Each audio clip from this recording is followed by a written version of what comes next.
Agriculture makes up about 10% of greenhouse gas emissions in the U.S. In a world focused on reducing our ecological footprint, accurate measurement and capture of that carbon is key. But when it comes to soil, it's still really hard to do. In this new series, we're going to cover all kinds of breakthroughs and changes that will impact the way we think, work, and live. Not just artificial intelligence, but all kinds of tech. I'm Jennifer Strong, and this is Shift. Now here on the steering column is a device called Auto Cruise. You simply set the speed you want. Self-driving robo-taxis are already on the road in 2 U.S. cities. As the disc rotates, a mirror reflects the light in the way that depends on how the signal was recorded. This is the 100 terabyte Avantika. I present to you Electro, the Moto Man. Ladies and gentlemen. I would say that one of my greatest skills is my ability to interact with humans. This episode, a live conversation from New York Climate Week, which happens alongside the UN General Assembly in Manhattan. You'll hear tech companies and investors openly discuss the shifting role of soil in climate-proofing the world's complex food systems. I'm joined on stage by Shelley Aronov, the co-founder and CEO of Innerplant, Avantika Daing, a partner at Plum, Anna Pavlovic, the chief commercial officer at Eion Carbon, and Sara Eckhouse, executive director of FoodShot Global.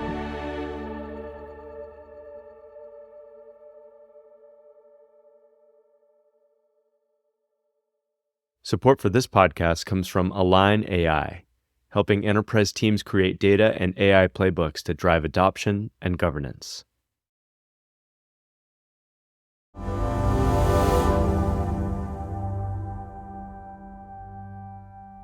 Thank you so much for joining us. This is going to be a lot of fun.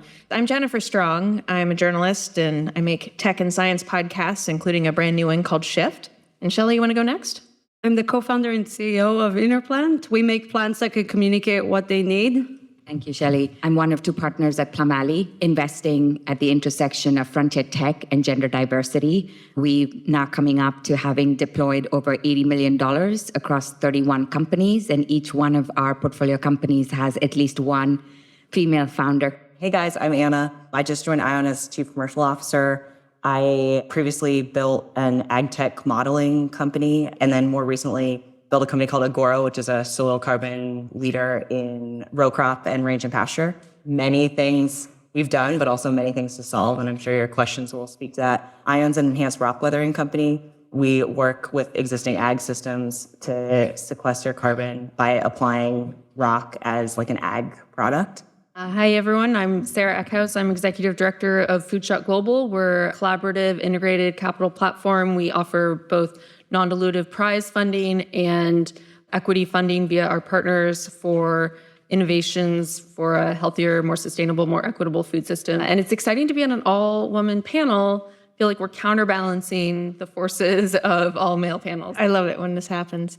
All right, before we kick things off, probably everybody in the room here is an expert, but in case, who wants to volunteer to lay out a couple of terms and just say what we're talking about when we talk about measuring soil carbon levels or carbon management? Anna? Sure.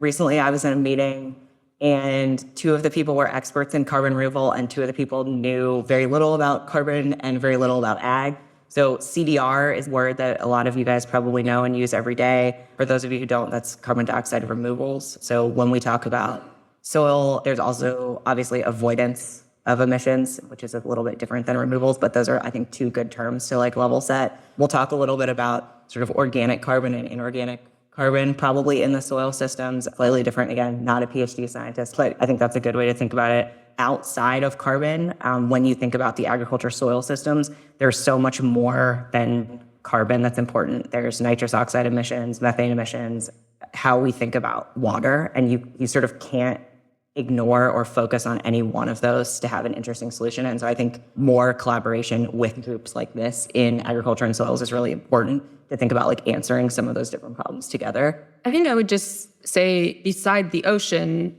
soils are the largest carbon sink that we have.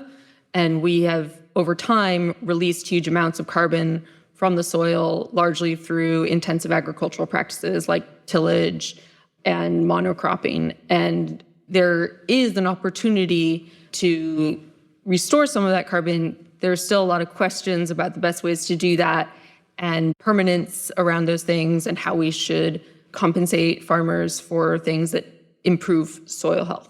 And just even in terms of what is in the soil, like, folks talk about the gut microbiome a lot now. The soil microbiome is infinitely complex, and there's a lot we don't understand about how it impacts nutrient cycles and things like carbon sequestration.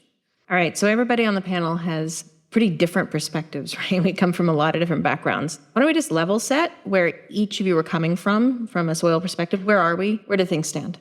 We think about soil, but we really think about plants first. And the premise of Innerplant is a few things. Industrial scale agriculture has to continue because most people don't want to farm anymore, and we have a continuously growing population.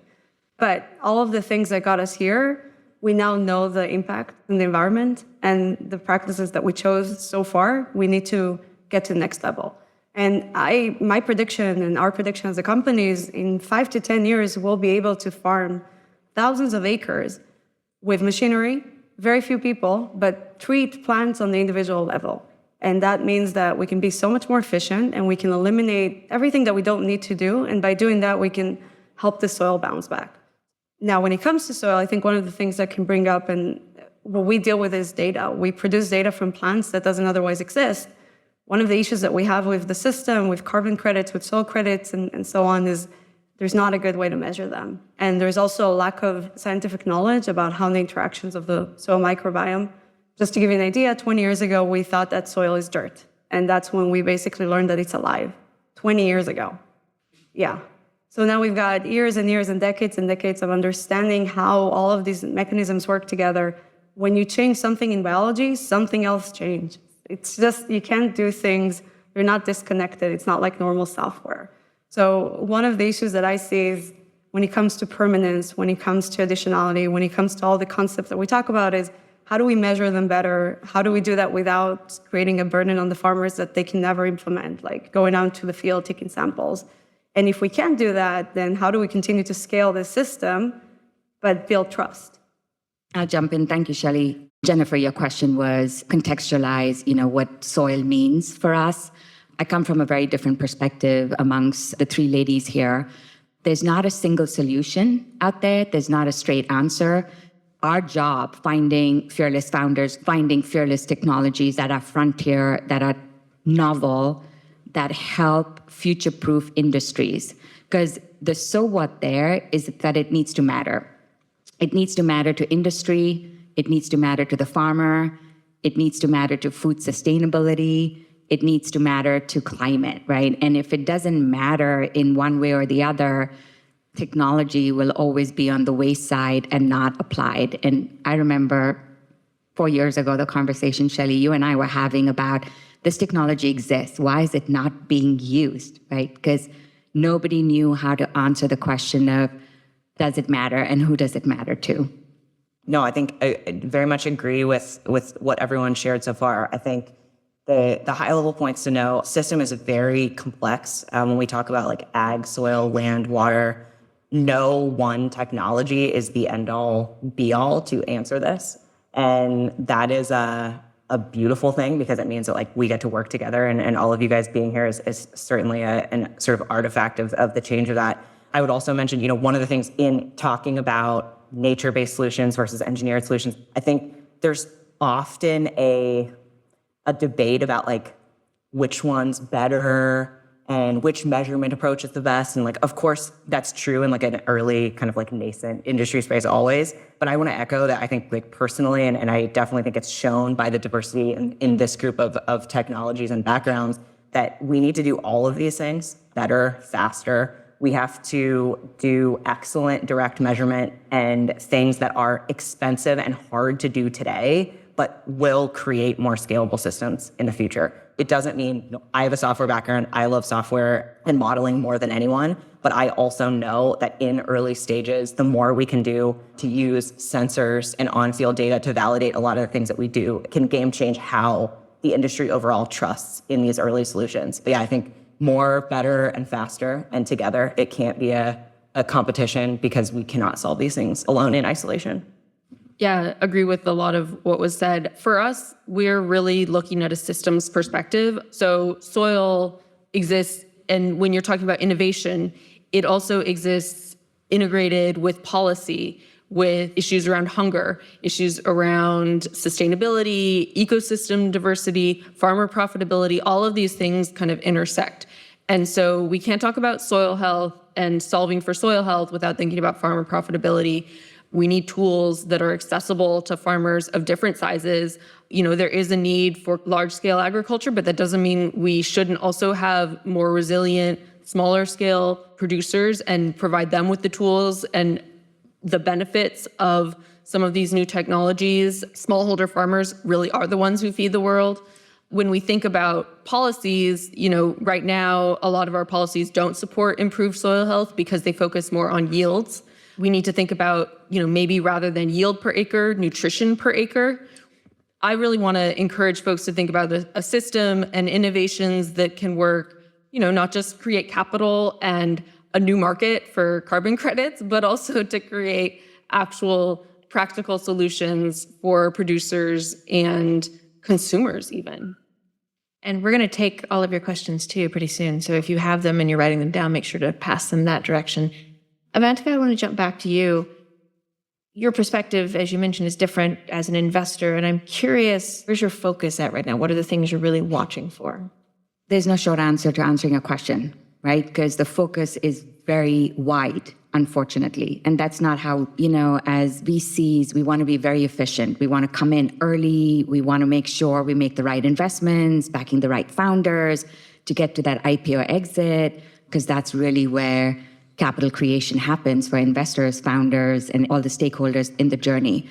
Unfortunately, jokes aside, we don't have a short answer yet. So we have to play a little bit wider than we'd like. And that means that we look at sectors that we usually would not probably want to touch.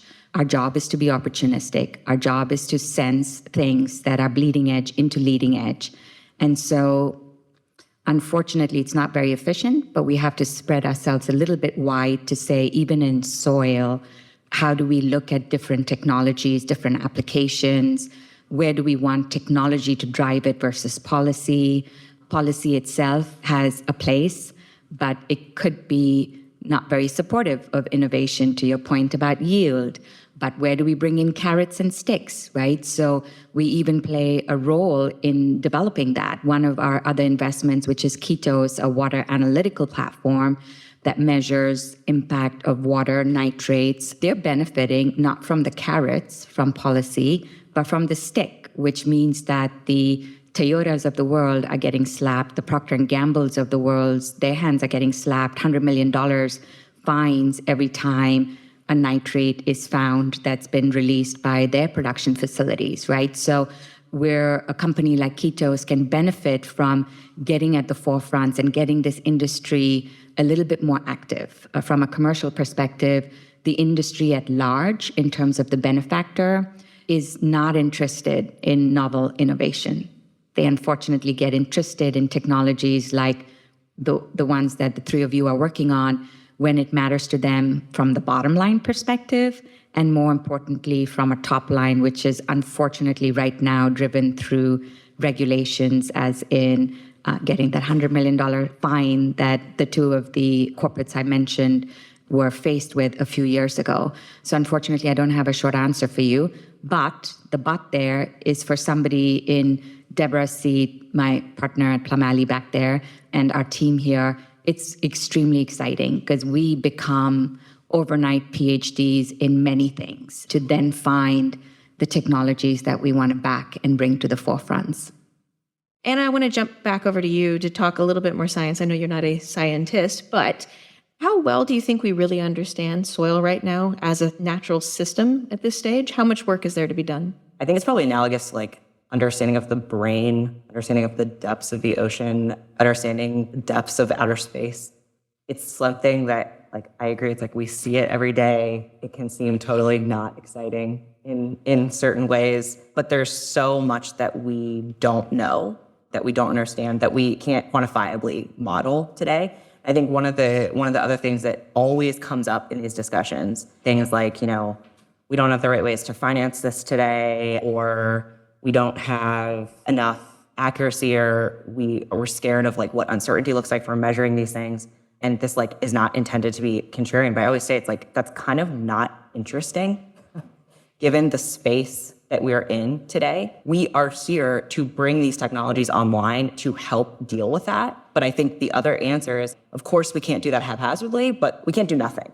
Personally, as a crazy perfectionist, we can't let perfect be the enemy of trying, getting out there, working at scaling a lot of these things. And I know I kind of keep repeating this collaboration piece, but I seriously think no technology in the respect that we need to work together to understand those soil elements better, how to model them, how to quantify them, how to examine them, whether that be through models or with a direct measurement in microscopes and in lab work. There's no technology that can just answer all of these questions today alone. And I think the ladies next to me who think about how to integrate a lot of these technologies are super important, because today, sometimes I meet people that I admire very much and adore from management consultancies or places outside the nature-based systems, outside ag systems. And they say to me, like, there's so much technology here. I met this awesome founder yesterday that's doing ag tech modeling or sampling. And they have this like really optimistic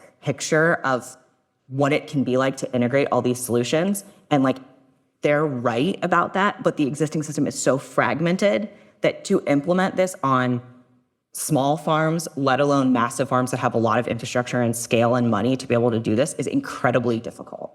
And so I stress it's not because the technologies don't exist or that they're not growing and getting better, but we have to do what we can to like spur on more change. And I think we can't let perfect or our understanding or lack thereof of like soil systems overall be blockers for us to like experiment together. Like, we have to keep driving forward at this problem harder. Sara, I think we all agree that we need more science, more data. But if you were to pick a couple of points, a couple of things that were particularly key to you, what would you be focused on? That's a great question. And I do want to say, I think it's true in some ways the system is incredibly fragmented, but in other ways it's incredibly concentrated. And farmers don't have that many choices. And so it's kind of, because we have such a commodity-focused, yield-focused system, it's kind of a race to the bottom, whoever can do it cheapest, rather than whoever can do it best, or to feed people, provide them with the best nutrition, or to provide the best ecosystem benefits. And so part of getting away from that is actually creating more options for farmers. I don't know that there's like, I'm not a scientist either, and so I don't want to say like what the one data point is that we should have. I just have a caution around things like measuring soil carbon, which the models that exist for that, some of them have an error rate of up to 100%, in which case you really don't know if you're, sequestering it or releasing it. And so if we're going to pay farmers, and I do think that there's a good reason to reimburse farmers, but if it's going to be, again, creating this capital market that a lot of investors are getting very excited about, then we should have some certainty behind it. And if other companies are using it to offset their own emissions, and we're using that in our accounting of global greenhouse gases, we should also have some certainty around that, because otherwise we're going to end up having a lot more emissions than we think, and we're going to go down a pretty dangerous road. So I think a lot of the soil health practices that have been shown to sequester carbon, they require 6 years of doing that. Well, if you ask a farmer, like, are you going to be able to commit to this for 6 years? If you tell them you're going to pay them, they might say they will, but if something happens 4 years down and they have a disease or a natural disaster or something, they can't control that. That's my note. It's a note of caution, not necessarily like this is what we should be able to measure, but like, let's take a step back. Let's be led by the science. Not that investors are bad. We need capital, but sometimes they get ahead of where the science is. After the break, we take questions from a live audience at New York Climate Week. We'll be back right after this.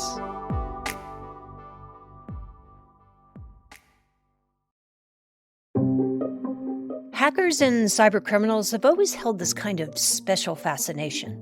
Obviously, I can't tell you too much about what I do. It's a game. who's the best hacker? And I was like, well, this is child's play. I'm Dina Temple-Raston, and on the Click Here podcast, you'll meet them and the people trying to stop them. We're not afraid of the attack. We're afraid of the creativity and the intelligence of the human being behind it. Click Here, stories about the people making and breaking our digital world. AI machines. Satellite. Engine ignition. Click Here. And liftoff. Every Tuesday, wherever you get your podcasts.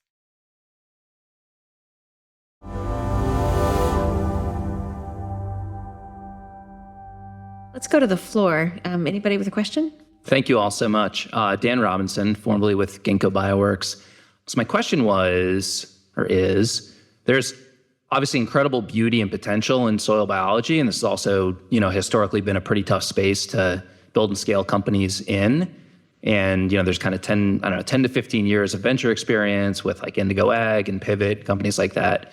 And so with respect to go-to-market, some of the, getting through distribution in an oligarchy, I think Midwestern farmers are maybe hitting like $500 to $750 per acre margins. And so if if our value prop is like $10 to $15 per acre in carbon farming, that's like it's tenuous, or even around like what segments of the market to target. So I guess like putting a finer point on it, like what do we know, even apart from what's achievable, but what like theoretically do we need to hit as far as a value proposition, or what playbooks, what like heuristics have been established that guide, how you build companies in this space? Or do we feel like we're still flying blind and trying to figure out the economics?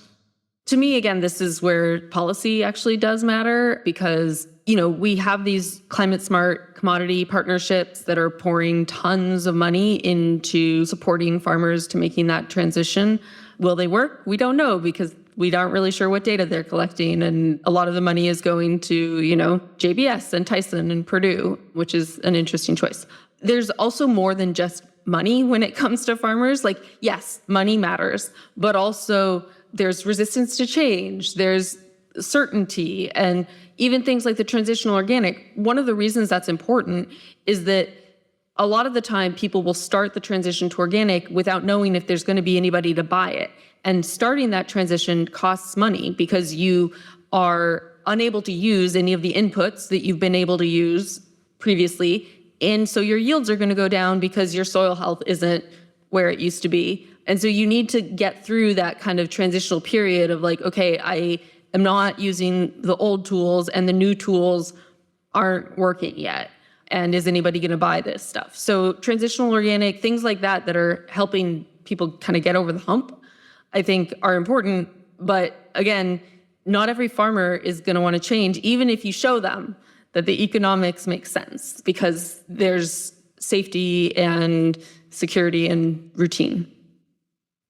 I have a slightly different take. I don't think policy itself can do what Dan's question is getting at, which is the fine-tuning of commercializing the economics so that it's widely available for users, acceptable for farmers. Shelley, I'll give you the mic after I finish, because you should talk about how you're doing it at Innerplant in what we call pari passu pricing, of bringing novel technology into seeds without putting the burden on the farmer. Because unfortunately, the burden doesn't go to the big company called Bayer, I guess I can say it, but it actually gets passed down to where the burden and where the hurt is felt the most, which is the farmer. So my sense is a little bit different. Policy plays a part. However, policy lags innovation. If we can get both of those to happen in a timely manner, so you've got a tops down from policy perspective, bottom up from an innovation perspective, then you'll have perfect economic principles working in terms of supply, demand, and that perfect pricing occurring for scale. Basically, most of the commodities in ag are coming off patent, right? So most of the inputs in ag are commoditized, and you have 80% coming to 88% of chemistry off patent. Seed technology is aging. You can easily replicate what they do today off patent, right? So, and then you have another kind of game changer, which is Deere coming into the space through the precision ag perspective. So a farm at the end of the day is yields today, right? You produce crop, but you have your seeds, you have your inputs, and you have your equipment. And Deere is coming in to reshuffle some of that. At the end of the day, it's a VC business, right? Like we can all decide if we like it or not, but if you're raising venture capital, you need to have a huge exit, and you need to have a profitable business, which means you need to have really high margins. If you think about something like nitrogen, right? Even if you win the nitrogen business, I mean, the companies like Nutrien make a couple of percentages of gross margins. When you win, you will get to be them. Good luck, right? That's a crappy business. So at the end of the day, there's only so many things in ag that really have the margins of software, the scale of software, and those are going to be the things that are VC backable. And I think there's many other ways to back ag, right? Unfortunately, for some reason, everyone just goes after venture. But if you're going after venture, then where are the 80% gross margins and where is the really high scale? Tony Ayres, I'm here from Brisbane, Australia. Thank you for the panel. A number of you talked about how long it's going to take to get this stuff happening. Carbon cycles take a long time. Someone said 6 years. So what should farmers be doing today, and what technologies are actually available today for farmers to start at least measuring something? I would just say I deeply hear the, finances aren't everything. Like, again, complicated system. There's no sort of like obvious, it's like if the dollar figures work, the rest of this is easy. Like, it's like very complex. I think the cool thing about, you hear this like policy innovation, like if we do that right, they shouldn't be at odds. They should be like working together so that they're not stifling innovation. And so what I think becomes really interesting is if the policy piece can provide, and I actually think Australia's done a really great job of this. I've been following it quite closely. Like if the government can provide really helpful guidelines under which private players can interact safely for people and planet, the carbon programs or the regenerative ag transition programs are super interesting because they help you assess a lot of these things today to figure out how to make improvements on farm. But like, as you said, it's like, you can't make them all at once and you can't make them all in 1 year because like, you'll probably like go bankrupt or have terrible results. And so it is this very tricky dynamic. So I think there's a ton of opportunities for farmers to use a lot of technology today. One of the things a lot of farmers say to me is they love being able to get into this game and learn more about regenerative agriculture, collecting data, using sensors, so that when it becomes a more regulated process, they feel like they know what that means. I mean, everyone in this seat is like an expert in their own versions of technology for agriculture. There's like a lot to do today. It depends on where your farm is and what that looks like. But I think like that is my point, is like we cannot wait until we have like the perfect future version of Farm Bill, IRA, and like all of this is regulated, because like who knows what could happen, how long that would take, right? But if you're wondering about something that's available now that I'm personally excited about is See and Spray systems, right? Number one thing we can do now is make the equipment smart and only spray weeds and not really broadcast anymore.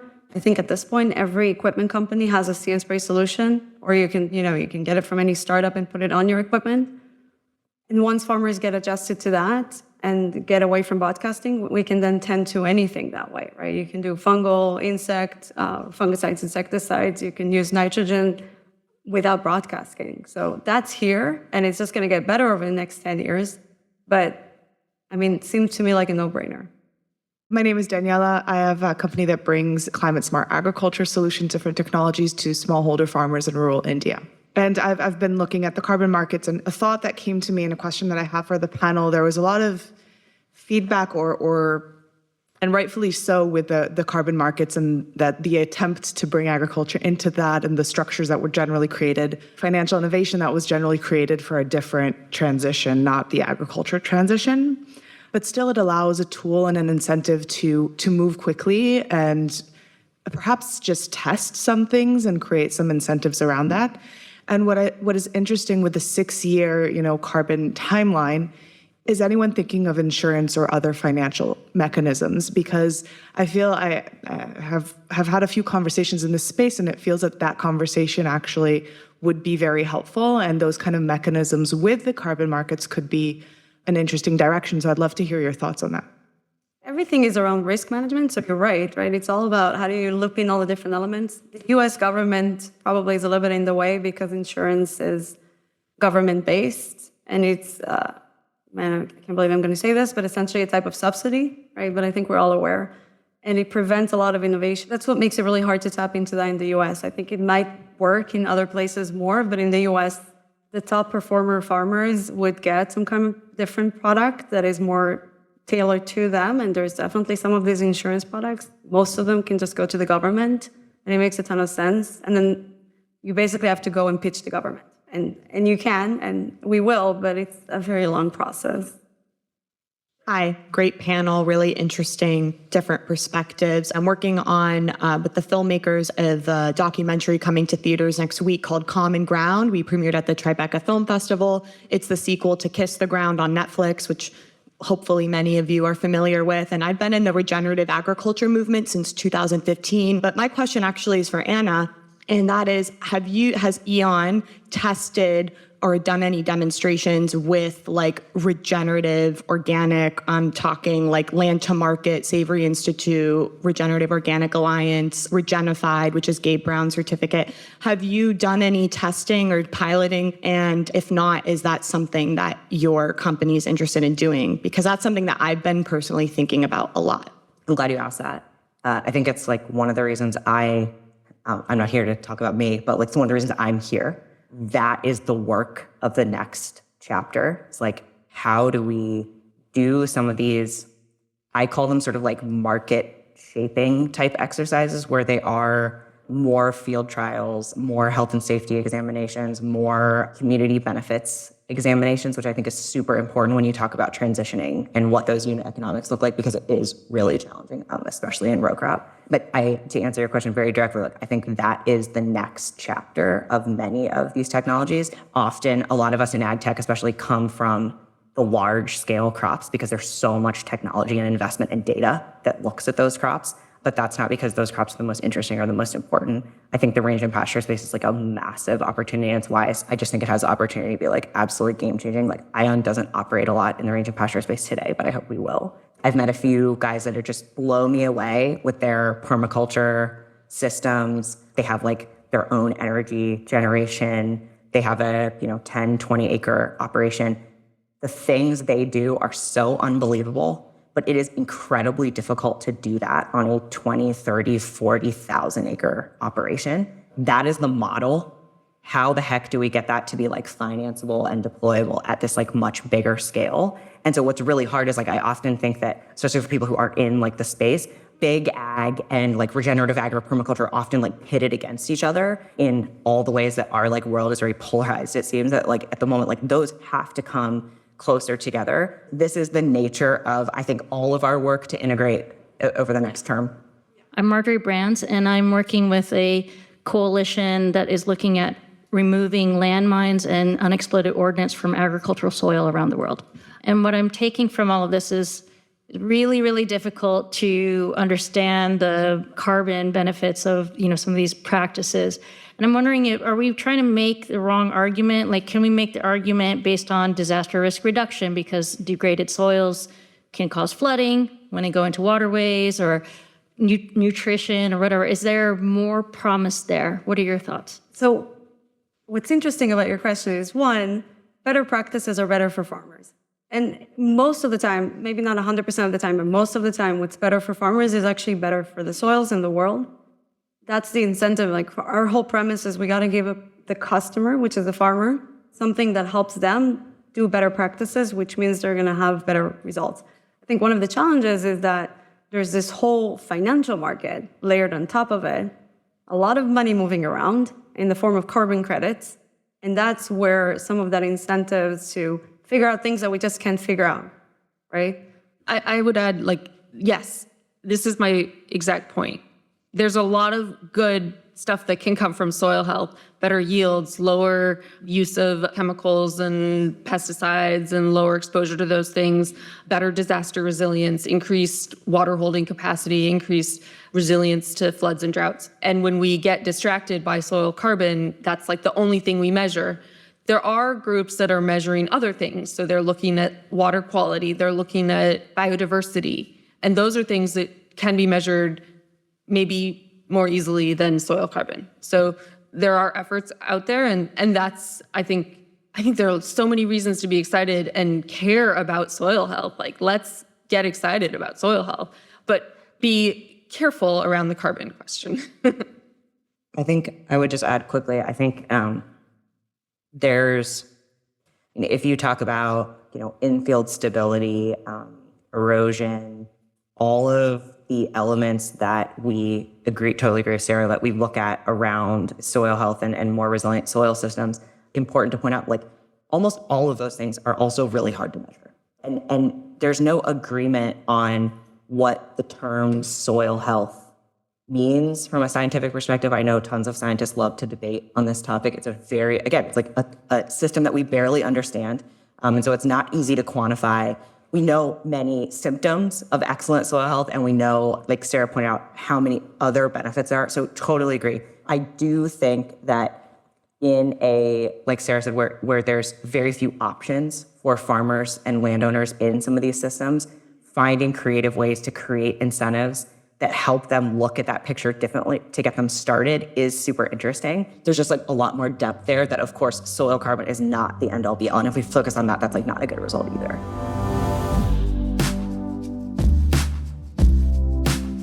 This episode was taped in front of a live audience during New York Climate Week, which takes place along the UN General Assembly. This show is produced by me and Anthony Green with help from Emma Cillekens. It's mixed by Garret Lang, with original music from him and Jacob Gorski. Thanks for listening. I'm Jennifer Strong.